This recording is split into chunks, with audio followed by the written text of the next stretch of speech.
Applications, let's go to page number 9. So I wrote at the top, no major changes here, but I do want to remind you of a few things here with the way the rule was written. The rule was written to line up with traditional Reg B. Now, you may not quite have played the application game, okay, the way that traditional Reg B has long required it, but 1071 is going to put a spotlight on commercial lending. Whether you're covered by this rule or not, okay, there's going to be a spotlight on it because just more attention paid to commercial loans. So what's the requirement for an application? It's an oral or written request for credit. Now, from a 1071 perspective, that means it's got to be a covered transaction, but it's an oral or written request. It's not a completed application.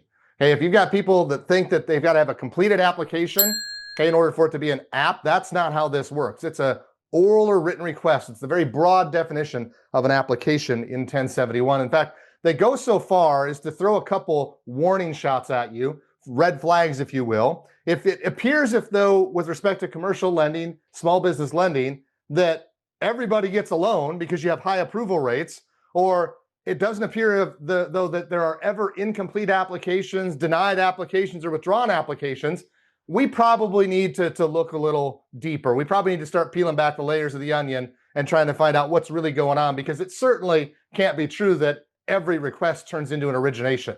What's probably more true is that we're not identifying applications at the time of application, and we're only documenting those that come to fruition and go to origination, which would be a problem, not just for 1071, but for other regulatory requirements.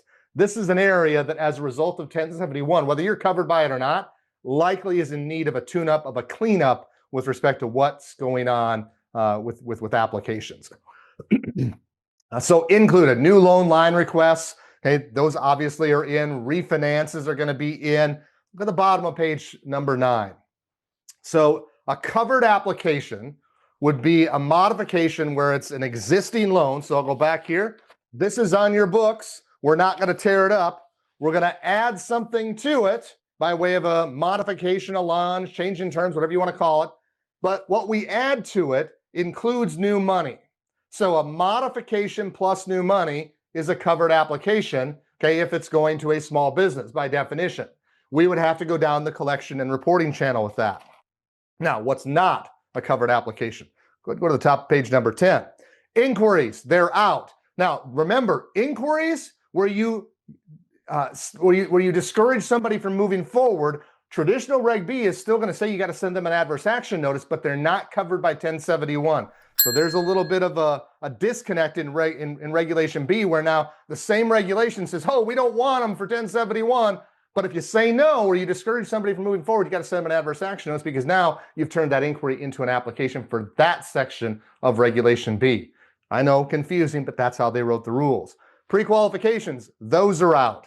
What I really want to draw your attention to, bottom of page 10, number 3, modifications, no new money. So loan A on your books, we're going to attach something to it, but what we attach to it does not include new money.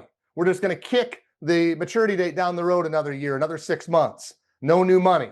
Well, then it's not an application. Modification plus new money, covered app. So they want some, but not all when it comes to modifications as relates to 1071.